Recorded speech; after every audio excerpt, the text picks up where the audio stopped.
Where do I even begin? How do I even start this off? Well, first things first.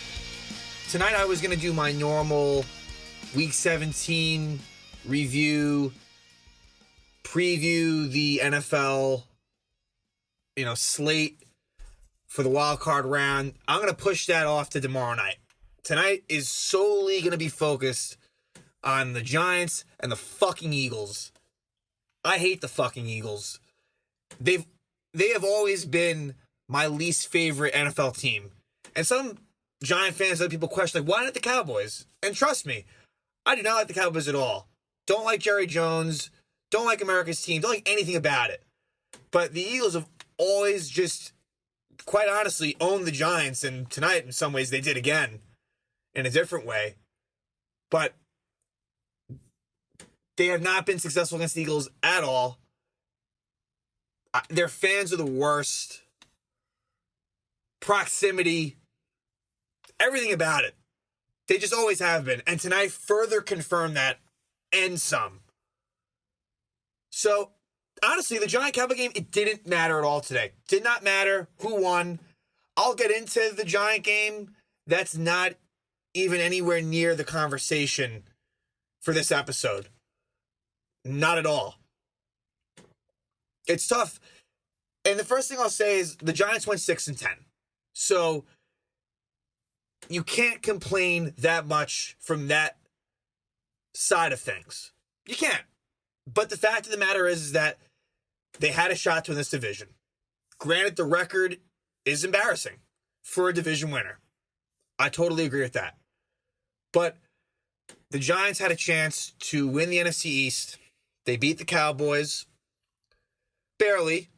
And kind of the way that you would expect the Giants to win. They did. Wasn't pretty. They got the win. And so the NFL puts the Eagle-Washington game on Sunday Night Football. And it made sense because the Giant-Cowboy winner, the result of that game had no effect on Washington. Washington knew they had to win that game, whether the Giants won or whether the Cowboys won. So the NFL likes to do it in a way where earlier results don't affect what the outcome of a later game might be. So they try to put them at the same time. It's too bad, honestly. And really, it wouldn't have changed the way the Eagles played the game. Whether this game was a 1 o'clock game or a Sunday night game, the Eagles would have played this the same way. But it was embarrassing for the league what happened tonight.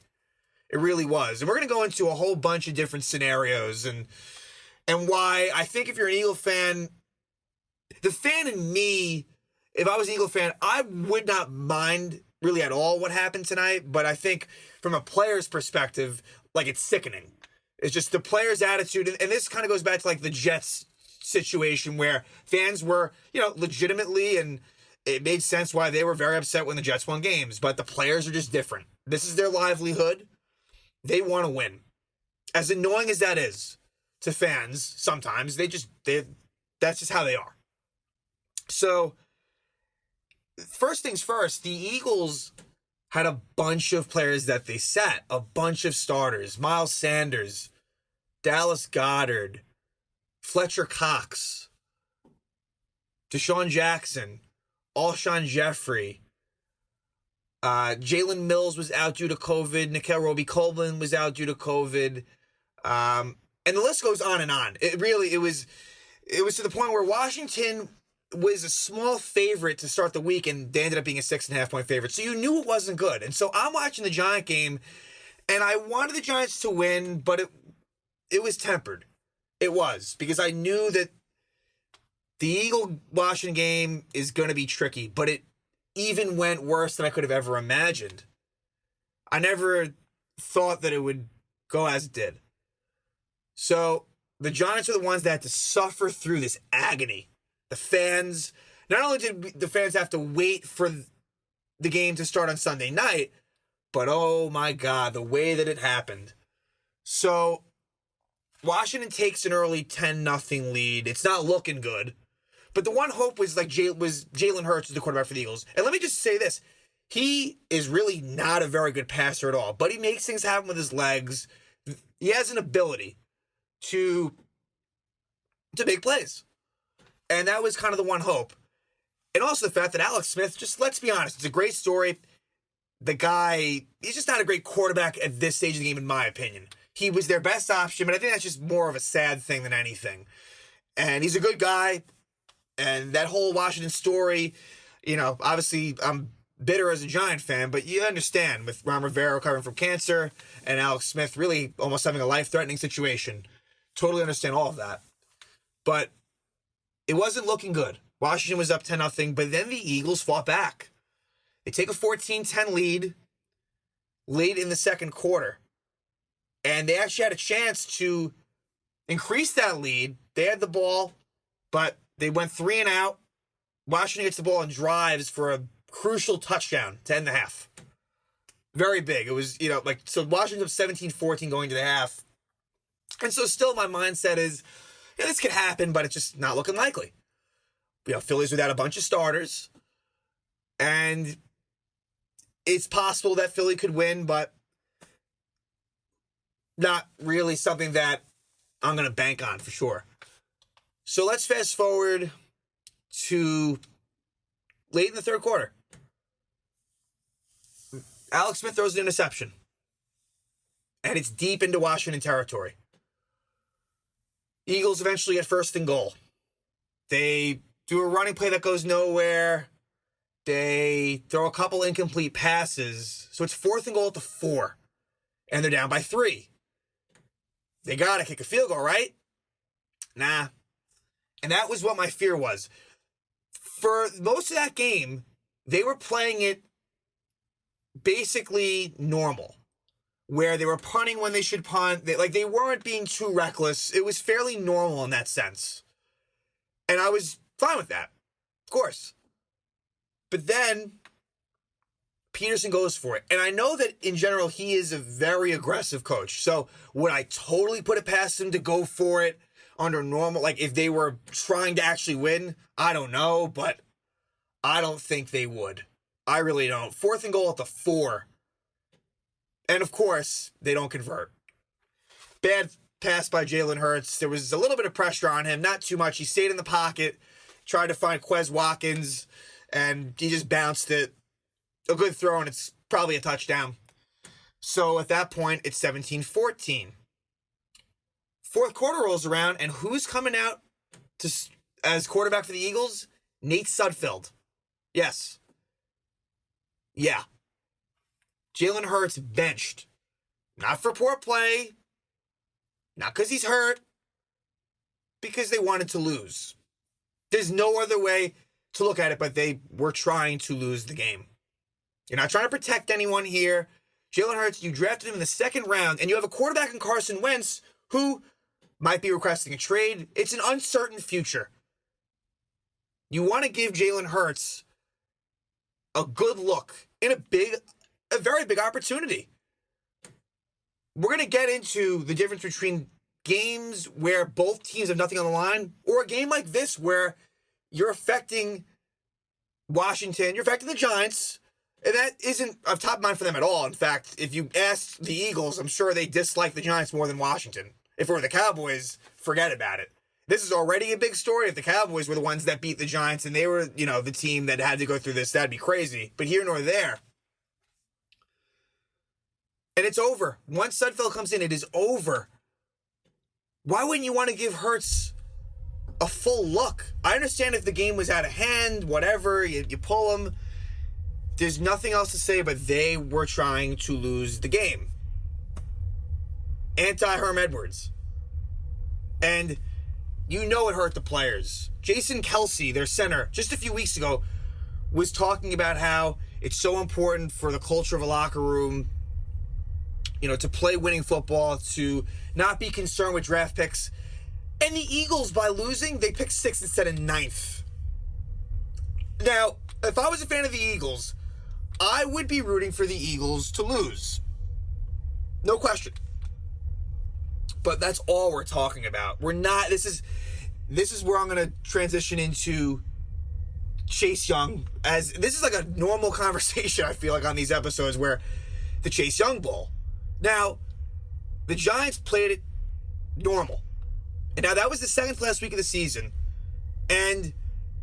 But that was a game with two teams that had nothing on the line playoff-wise. If the Giants were, and I'm not even saying like bench Daniel Jones and bring in Alex Tanney last year. I'm not even saying that, but there's other ways they could have went about it that weren't so obvious. The Eagles just made it so obvious that they were trying to lose. That would be a situation where you're dealing with a generational talent in Chase Young. And it's either Chase Young's on your team or he's in your division. So that would have made sense where, and the game was an overtime game, but that just wasn't the philosophy. Not only that, Pat Shermer was basically out of town anyway, and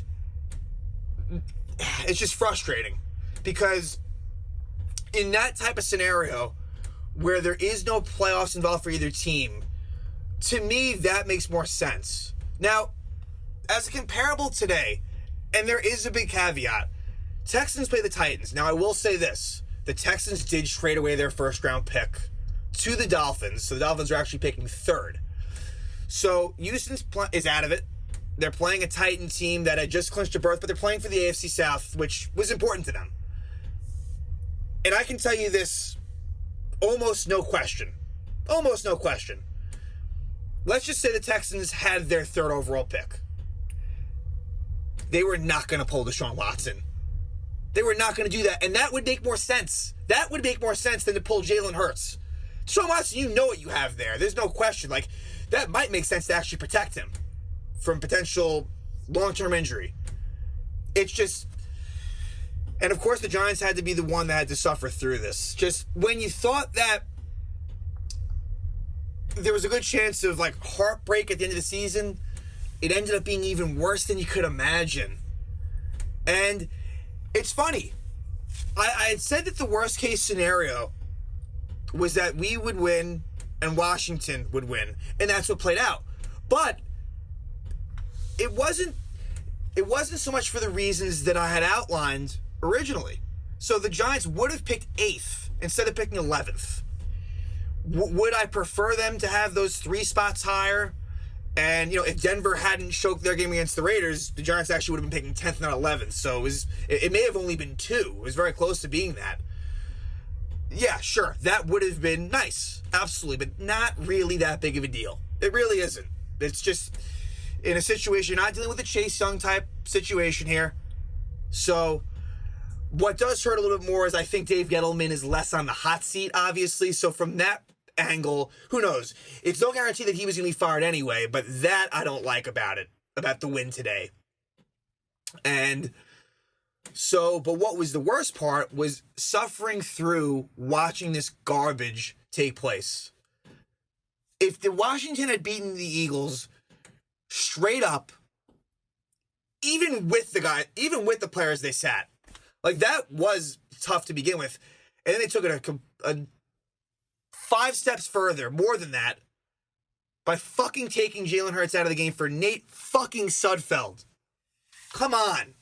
Are you fucking kidding me? What a joke.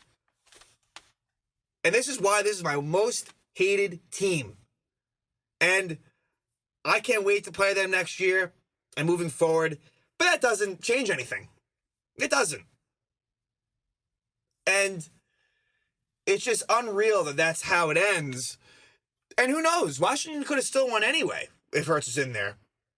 Probably a decent chance that they would have, but also a very decent chance that they would have lost. They were trying to lose that game, turning the ball over. It was ugly. It was ugly. I guess I'll next episode, which I'll record tomorrow, we'll definitely take a deeper dive into the whole NFL playoff picture. But Washington against Tampa, yeah, I don't know. I don't know about that. And nothing against Washington. They are an NFC East rival, not nearly as much as Philly or Dallas, but they are. And, I'll probably, as much as I despise Tom Brady, I'll probably be rooting for Tampa. And there probably is a little bit of bitterness. I know that this Washington team isn't very good, besides the amazingness of Chase Young and the rest of that defensive line. Long story short, Washington is going to have a rough night against Tampa. It's not going to be pretty. And it probably wouldn't have been for the Giants either. Let's make that clear. So, just, we're kind of going from back to front.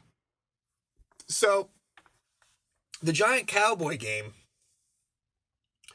the Giants jump out to an early lead, and Daniel Jones looked healthy today. This was as healthy as he's looked. Would I say it was 100%? Probably not, but not too far off either. He was definitely fairly mobile, and Sterling Shepard had an amazing game. He had 2 touchdowns, one on the ground, which was the first touchdown, and then another receiving. He was fantastic. And he had been injured the last few years and at the start of this year, but give him credit for staying healthy ever since that Thursday Night Eagle game, the infamous fucking Evan Ingram drop, which, what do you know again today? Evan Ingram involved in an interception where he could not catch a ball that he should have caught. Was it a perfect throw by Jones? No.